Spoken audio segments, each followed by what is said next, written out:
Welcome to our channel. So ఈరోజు మా daddy అయితే ఇంకా పొలం దగ్గర కొబ్బరి చెట్లకి ఒక 6 వరకు కొబ్బరికాయలు తీసుకొచ్చాడు. చాలా చిన్నగా ఉన్నాయండి. కాయ చూస్తే మాత్రం చాలా చిన్నగా ఉంది. ఇంకా లేతదేమో అనుకున్నాను, కానీ తీసి చూస్తే మాత్రం అందులో ఇంకా కొబ్బరి కాయ అయితే ఎక్కువగా మరింతగా ఉంది.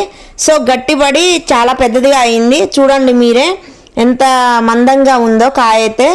లేతకాయ అనుకున్నాను, కానీ చాలా చిన్నగా ఉంది. కానీ ఇంకా మరింత కొబ్బరి అయితే ఉంది. సో మేమైతే ఆశ్చర్యపోయినాం. ఇంకా మనం బడికెళ్లే వయసులో ఒక పిల్లాడు కష్టపడుతున్నాడంటే అతని తండ్రి సరిగా లేదని, అదే పింఛన్ తీసుకునే వయసులో ఒక వ్యక్తి కష్టపడుతున్నాడంటే అతని కొడుకు సరిగా లేడని చెప్పాలి.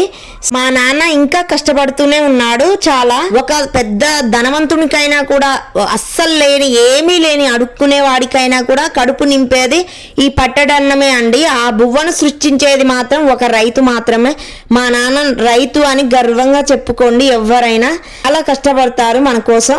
ఇంకా జనరేషన్ పెరుగుతున్న కొద్దీ రైతు విలువ తగ్గిపోతూ ఉంటుంది. కానీ ఇప్పుడైతే అస్సలకే రైతునైతే చులకనగా చూస్తున్నారు. ఇంకా ఒక మెతుకు పుట్టించడానికి రైతు పడే కష్టం, బిడ్డను పుట్టించడానికి తల్లి పడే పురిటి నొప్పులకి ఏ మాత్రం ఇంకా తీసిపోదండి. అసలుకి ఆ విలువ చెప్పలేనిది. కానీ ఇప్పుడు కంప్యూటర్ కాలం కాబట్టి కంప్యూటర్లతో కానీ లక్షలతో కానీ ఈ రైతు చేసే కష్టం విలువ చాలా ఎక్కువ అండి. ప్రపంచంలో ఉన్న ఎవరికైనా ఆకలి తీర్చేది ఈ రైతు ఒక్కడే. ఇంకా దేశం సరిహద్దుల్లో ఉండి కాపాడేవాడు సైనికుడైతే అందరి ఆకలి తీర్చే రైతు కూడా ఒక సైనికుడే అండి. ఇంకా రైతునైతే గుర్తించరు, చాలా మంది చీప్గా చూస్తారు. కొన్ని వేల కంప్యూటర్లు కలిసినా కూడా ఒక్క బియ్యపు గింజను కూడా పుట్టించలేవు, ఇంకా తయారైతే అస్సలు చేయలేవు. జనరేషన్ పెరుగుతున్న కొద్దీ అది రైతుకు మాత్రమే తెలిసిన ఒక పెద్ద గొప్ప విద్య. ఈ రైతు పడే కష్టం వెనుక చాలా ఇంకా మంచి చరిత్ర ఉంటది. ఇంకా మనకైతే వర్షాకాలం స్టార్ట్ అయింది కాబట్టి మా సైడ్ అయితే వరి వేస్తాం. ఎక్కువగా వరి మాత్రమే పండిస్తాం మాకున్న పొలం అంతలో. ఇంకా డైనింగ్ టేబుల్ ఉండదు వీళ్ళకి, వెళ్ళి అక్కడే ఫుడ్ తింటారు. నార్మల్గా సిటీలలో అయితే టౌన్లో అయినా డైనింగ్ టేబుల్ మీద వడ్డించుకొని ఇష్టంగా తింటారు. కానీ వీళ్ళైతే పొలానికి వెళ్ళి అక్కడ వరం కట్టల మీద కూర్చొని డైనింగ్ టేబుల్ కూడా ఉండదు, వడ్డించే వాళ్ళు అంతకన్నా అస్సలే ఉండరు. కానీ అంతులేని ఆనందంతో ఇంకా అతడి సొంతం పచ్చని పొలాల మధ్య ఉండి నేలపై మనస్ఫూర్తిగా అన్నం తింటారు. కానీ తాను తిన్న కొద్దిపాటి అన్నంతోనే వచ్చే శక్తితో మంచిగా అందరికీ అన్నం పెట్టే అతడే రైతు. ఇంకా చాలా ఇష్టంగా చేస్తారు వాళ్ళ వర్క్. ఒక్కొక్కసారి ఇంకా పొలం వేస్తున్నారంటే ఒక్కొక్కసారి అన్నం కూడా తినరు. ఇంకా వాళ్ళ అన్నం మానేసి దేశానికి అన్నం పెట్టాలని చూసేవాడే ఇంకా ఈ రైతు అయితే. మా నాన్న రైతు అని చాలా గర్వంగా గొప్పగా చెప్పుకుంటున్నాను. ఇంకా మన దేశంలో స్వాతంత్రం రాని ఒకే ఒక్క వ్యక్తి అండి ఈ రైతులు. తను పండించిన పంటకు తను ధర చెప్పుకోలేకపోతున్నాడు. అందరూ ఇంకా ఎవరైనా కూడా ఏ బిజినెస్ లో కూడా వాళ్ళ రేటు కొంచెం మార్కెట్ లో ఉన్న దానికంటే ఒక 5-10 రూపీస్ కానీ ఎక్కువ చెప్పుకోలేస్తున్నారు. కానీ ఈ రైతు మాత్రం పండించిన వాళ్ళకి ఇంకా ధర మార్కెట్ లో ఎంత ఉంటే ఇంకా దానికి తక్కువే ఇస్తారు తప్ప ఎక్కువకైతే తీసుకోరు.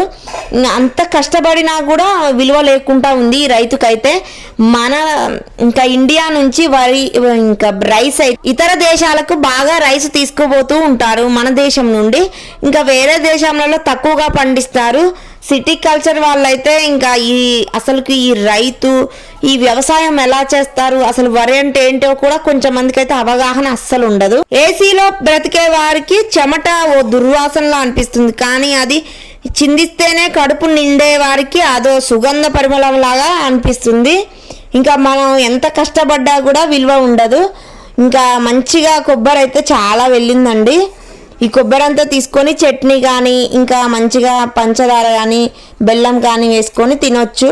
చట్నీ చేసుకోవచ్చు లేదా తినొచ్చు, నార్మల్గా అయినా కూడా బాగుంటుంది టేస్ట్. ఇంకా కొంచెం మంది మీ 10,000 భూమిలోకి పోతేనే మాకు 4,000 నోట్లోకి పోతాయి.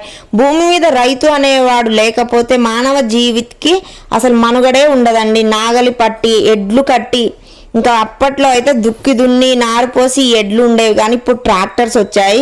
పంట పండించి ప్రతి ఒక్కరికి అన్నం పెడుతున్న రైతులందరూ అయితే చాలా కష్టపడుతుంటారు. కానీ రైతుకి ప్రభుత్వం అయినా కానీ ఇంకా విలువ లేకుండా పోయింది సొసైటీ.